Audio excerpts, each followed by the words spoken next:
Cleveland Playhouse's Centennial season is going to be spectacular. We have worked really hard to put together an incredible lineup of plays that will appeal to your head, your heart, your spirit, your sense of social consciousness and civic pride.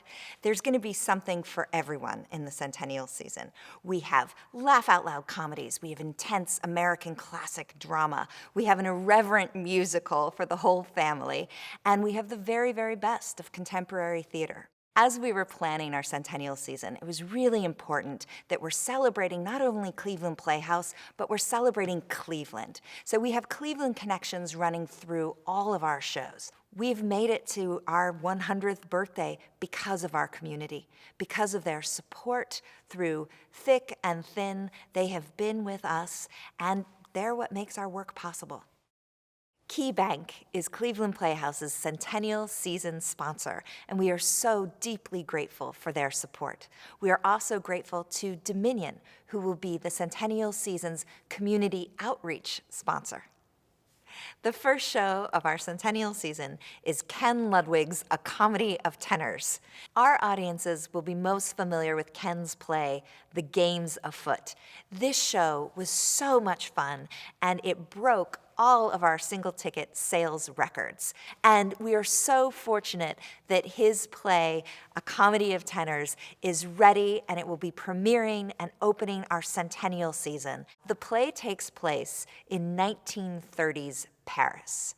So it's a very glamorous, glitzy location. It's in a 5-star hotel room. And we have a producer named Henry Saunders, and he is a former mayor of Cleveland. And what he is doing, he is attempting to stage the concert of the century. So it's his idea to bring together 3 of the world's best tenors and have them perform a concert together. So you can imagine with 3 opera stars, you have, incredibly glamorous, sexy guys who have incredibly large egos as well. So the play is this producer's attempt to get the show to go on, and he has all kinds of obstacles that lead to hilarity. We have mistaken identities, we have bedroom hijinks. When we were planning the season, we wanted to start with something that was fun, silly, joyous, accessible, and really, this play is it. Our second play of the Centennial season is Arthur Miller's The Crucible. This is one of the best plays of the 20th century by one of America's greatest writers. Our production of The Crucible will be urgent, provocative, sexy, physical, intimate, and modern. This is not the play that you remember from high school, and this is certainly not the play that was performed in your high school. This is a dangerous, thought-provoking, thrilling play. I'm so excited to be directing this show, and I will be directing The Crucible right here in the Outcult Theater, and we are going to be turning this theater into a crucible. We're going to be doing the play in the round. It was important to me in this play about America's past that we're also telling a story about America's present. And so I wanted the population of the community on stage to be reflective of our population here in Northeast Ohio. The ideas and themes in The Crucible are incredibly relevant. We live in a world today where rumors, lies, and speculation are being disguised and packaged as the truth. This tendency to distort facts and hide the truth was present in 1692 in Salem, where the play is set. It was present in 1953 in Washington, D.C., when Arthur Miller was writing the play, and it's present right now, today. We are in the crucible. The third play of our Centennial season is A Christmas Story. Our Centennial season would not be complete without this gem of a show right in the middle of it. I think one of the reasons why this appeals so much is, of course, the movie. The movie is brilliant. I grew up watching the movie. My brothers would reenact parts of the movie. And so it has that nostalgia. Of course, the movie was shot here in Cleveland, and certainly making a pilgrimage to the Christmas Story house is a really quintessential Cleveland thing to do. I think the appeal of the story is that it reminds us of our own childhood. So we remember the joys of Christmas and that agony of wanting to get the perfect present, and then that surprise and joy when we discover that Christmas is about so much more than the presents we receive, and it's really about the presents that we give. Cleveland Playhouse's production of A Christmas Story really is a new holiday tradition here in Cleveland. Families are coming back year after year to see the show and to take in the Festival of Trees, which will be returning again this year.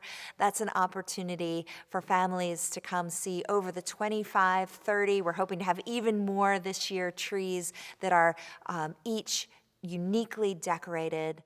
So bring your family to the show. Leave plenty of time to walk through our lobbies and see the twinkling lights and the amazing decorations. Little Shop of Horrors is a fun, quirky, irreverent, and ultimately very moving musical by Howard Ashman and Alan Menken. This is the award-winning duo that brought us Disney's Aladdin, Beauty and the Beast, and The Little Mermaid. Little Shop of Horrors mixes together Motown, B-movie films, and the American dream. It is a fun experience for the entire family. This is a story about striving to make a better world and the unshakable belief that love can truly conquer all.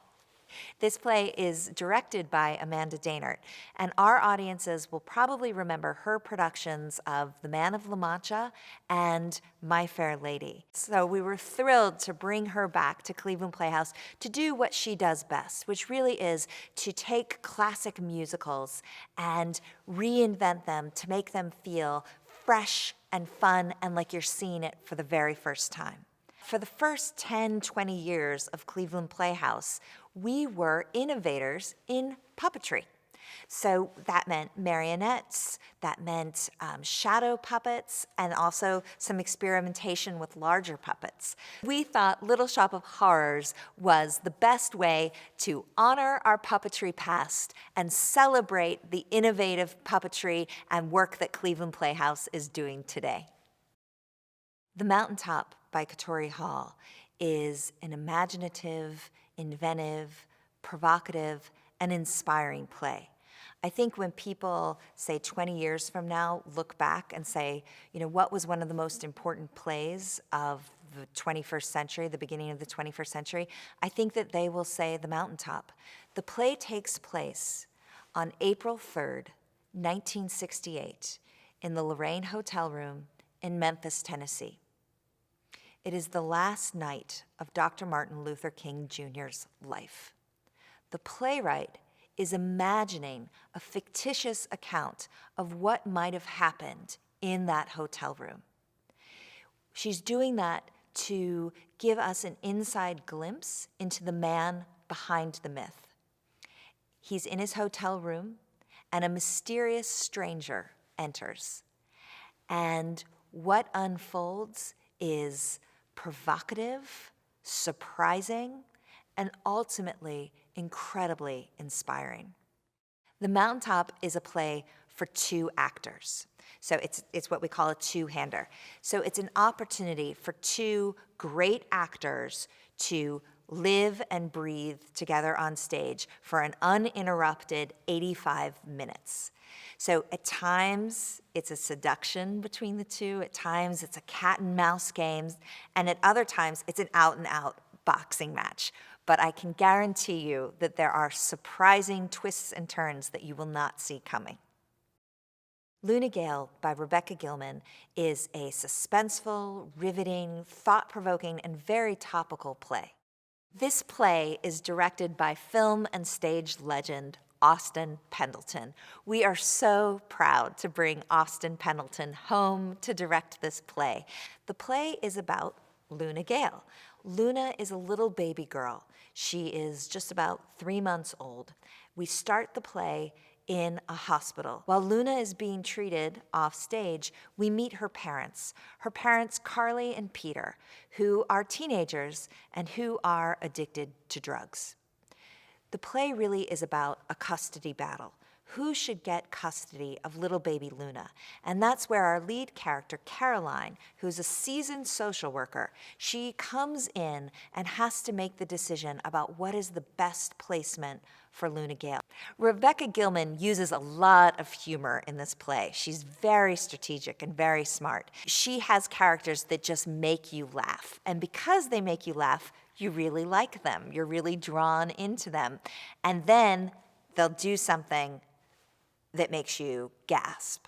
It's a play that touches on a lot of topical issues that are polarizing and very divisive. And hopefully what the play will do is spark conversation and respectful debate. Mr. Wolfe, by Cleveland native Rajiv Joseph, is the final show of our Centennial season. Mr. Wolfe is the centerpiece show for our 2016 New Ground Theater Festival. I cannot think of a better play to really stand in the center and show what we do at Cleveland Playhouse for new work and new plays. Mr. Wolfe is a haunting and mysterious play about adaptation and survival. Mr. Wolfe will be directed by Giovanna Sardelli. Giovanna is a longtime collaborator of Rajiv's, and our audiences will remember her production of The Whipping Man, which was performed right here in the Outcult Theater, and that is also where Mr. Wolfe will be performed. There are many, many sensational stories about kidnapped young girls. This story is really looking at how you rebuild and come home and what that means. This play is certainly topical for our community. It is ripped from the headlines, but what is amazing about it is the sensitivity that Rajiv Joseph has in exploring the real truth of these characters in this situation. I think it's going to be an incredibly moving and unforgettable piece of theater. At Cleveland Playhouse, for the Centennial season and every season, we strive to have on stage a diversity of ideas and styles and a multiplicity of voices. So what we hope is that over the course of the entire season, that audiences get the full range of human experience, and they leave the theater feeling satisfied and full.